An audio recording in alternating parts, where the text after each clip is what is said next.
नमस्कार मित्रांनो, जय महाराष्ट्र. मी आलेलो आहे बघा सागर ऑप्टिकलमध्ये. छत्रपती संभाजीनगर मधले एकदम फेमस आणि एकदम गाजलेला असं सागर ऑप्टिकल आहे. तर आपण आतमध्ये बघूया. तुम्हाला या दुकानाचे एक सगळ्यात स्पेशालिटी आणि खासियत सांगतो मी. दुकान मालक जे ते पूर्णतः मुस्लिम आहे, पण त्यांची मराठी जर तुम्ही ऐकली ना तर एकदम ऑसम आहे मित्रांनो. प्रत्येक वेळेस आम्ही आमचे चष्मे वगैरे जर काही बिघडले तर आम्ही सगळ्यात अगोदर सागर ऑप्टिकल मध्ये येतो. आपण मधात जाऊ आणि बघूया त्यांची मराठी एकदा तुम्हाला दाखवतो मी. चला. तर आपण बघू शकतो, आपण आलेले सागर ऑप्टिकल मध्ये. आणि जसं मी तुम्हाला सांगितलेलं आहे की काका जे ते हेच काका आहे बघा. मी त्यांच्याशी बोलत होतो. तुम्ही त्यांची जर मराठी ऐकली तर तुम्ही स्वतः शॉक व्हाल मित्रांनो. नमस्कार दादा. नमस्कार नमस्कार. बोला ना. आपलं नाव सांगा ना एकदा.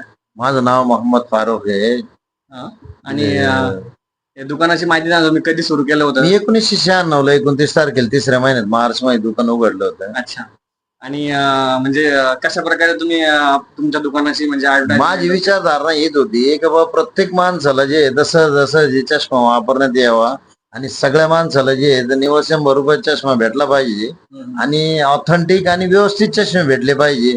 असं नाही का बाबा बाजारात कोणी पण इकायला बसलं आणि ज्यांची ऑप्थल्मिकची डिग्री झालेली आहे ती लोक जे दुकान टाकून बसतात आणि बिगर ऑप्थल्मिकच्या डिग्रीचे जे लोक दुकान टाकून बसतात त्याच्यात आपल्याला लय मोठा फरक आहे ना. दुसरी महत्वाची गोष्ट म्हणजे कुठल्याही प्रकारचा डोळ्याला त्रास न होता समोरच्या माणसाला प्रत्येक माणसाला चष्मा वापरण्यात यावा आणि सहजासहजी चष्मा घ्यायचं म्हणल्यानंतर लय अवघड नाही वाटलं पाहिजे. 100 रुपयात एकदम आरामशीर चष्मा घेऊन आपल्या डोळ्याचं संरक्षण केलं पाहिजे या हेतूने आपण दुकान उघडलेलं होतं. आणि आपली विचारधारणा हीच आहे व प्रत्येक माणसाने चष्मा लावून आपल्या डोळ्याचं संरक्षण करायला पाहिजे. कारण अनेसरी जे आहे तर डोळ्याला वारं लागून किंवा गरम झाडायला लागून जो त्रास होतो तो त्रास नाही झाला पाहिजे. तुम्हाला तास 2 तासात बनवून द्यायचा आपला प्रयत्न राहतो.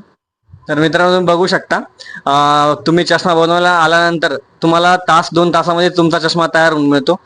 सगळ्यात महत्वाची गोष्ट मित्रांनो, आपण कुठल्या यांचा दुकानाचं प्रमोशन करत नाही. माझा स्वतःचा मी चष्मा इथे बनवायला आलो तर म्हटलं एक व्लॉग बनवावं तुमच्यासाठी, तर बनवतोय. आणि यांच्या दुकानाची स्पेशालिटी म्हणजे आणखी यांच्या चष्म्यांची प्राइस वाढलेली नाही. ते आजही ग्राहकांना 100 रुपयाचा चष्मा देतात. आपल्या नावावर जे आहे ते इकडे तिकडे लोक फसाफसी करतात. त्याच्यामुळे जे त्या गोष्टीपासून सावधान राहावं, कारण आपली दुसरी शाखा कुठंच नाहीये. हा यांचा छोटासा इंटरव्ह्यू मित्रांनो. तुम्हाला कसा वाटला ते सांगा. आणि काकांची मराठी म्हणजे एकदम अफलातून आहे.